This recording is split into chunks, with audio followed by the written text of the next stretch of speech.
প্রশ্ন হচ্ছে কবরের আশেপাশে অনেক সময় গাছ লাগানো হয়, কখনো ফুলের গাছ বা কখনো ফুল গাছ ছাড়া ভিন্ন রকম গাছ। এখানে দুটো বিষয়, এরকম গাছ লাগানোর বিষয়টার ক্ষেত্রে ইসলামের নির্দেশনা কি? দ্বিতীয়ত, যদি গাছ লাগানো হয়ে থাকে তাহলে এই গাছের টাকা বিক্রি করে পরবর্তীতে টাকাগুলো আসলে কি এই কবরস্থানের জন্য নির্ধারিত নাকি অন্য কোনো কাজে ব্যবহার করতে পারবে? কবরের আশেপাশে গাছ লাগানো যেতে পারে, সমস্যা নেই। তার কারণ হচ্ছে সারা জাহানে সব মাখলুকাতগুলো রাব্বে কারিমের জিকির আজকারে লিপ্ত থাকে, তাসবিহাতের মধ্যে লিপ্ত থাকে। যখন কবরের আশেপাশে গাছ লাগানো হবে, সেই গাছগুলো শুধু কবরের আশেপাশে না, সব জায়গায় লাগানো যেতে পারে। আর কবরের আশেপাশে যেগুলো লাগাচ্ছে সেগুলো জিকিরের মধ্যে মাশগুল থাকবে, জিকির করবে, রাব্বে কারিমের তাসবিহাত পাঠ করবে, এটি হতে পারে। আর সেই গাছগুলো বিক্রি করে কবরের উন্নতি বা কবরের কাজ করানো হচ্ছে আমাদের শুধু উত্তম। অন্য কোনো কাজ করানো না করানো হচ্ছে ভালো। করা যেতে পারে কিন্তু না করানো ভালো। জি, শুকরিয়া। যখন সফরে থাকে মানুষ বিভিন্ন দেশে, মক্কা মদিনাতে বা দেশের বাইরে যখন যায়, গাড়ি, ট্রেন বা বিমানে থাকা অবস্থায় কীভাবে সালাত আদায় করবেন, এটি আসলে অনেকেরই প্রশ্ন। যদি আপনি বলেন।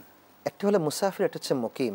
যখন কোনো ব্যক্তি ৭৫ কিলোমিটার বা তার ন্যূনতম সফরে থাকেন তখন তিনি মুকিমের মন্তর্ভুক্ত হন। তিনি পরিপূর্ণ সালাত আদায় করবেন, ৪ ওয়াক্ত ৪ রাকাতগুলো ৪ রাকাত করে, ২ রাকাতগুলো ২ রাকাত করে এভাবে। যখন সে ৭৫ কিলোমিটারের বেশি সময় তিনি সফর করবেন, যাকে মুসাফির বলা হয়, যে মাসাফাকে মুসাফিরের মাসাফা দেওয়া হয়েছে, সেই মাসাফাতে যদি কোনো ব্যক্তি যান, সফর করেন, তাহলে সেক্ষেত্রে তিনি ৪ রাকাত বিশিষ্ট সালাওয়াতগুলো ২ রাকাত করে আদায় করবেন।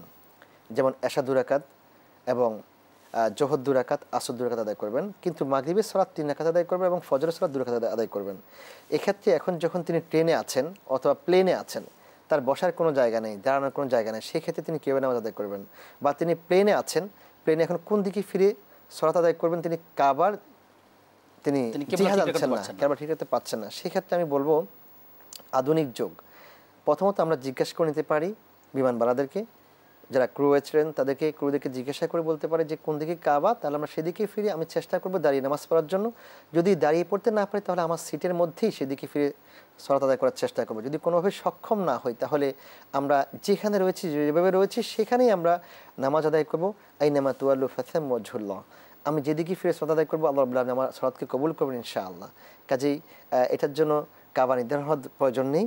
কিন্তু যেহেতু আধুনিক যুগ, এখন নির্ণয় করা খুবই সহজ, আমরা সেদিকে নির্ধারণ করেই পড়তে পারি।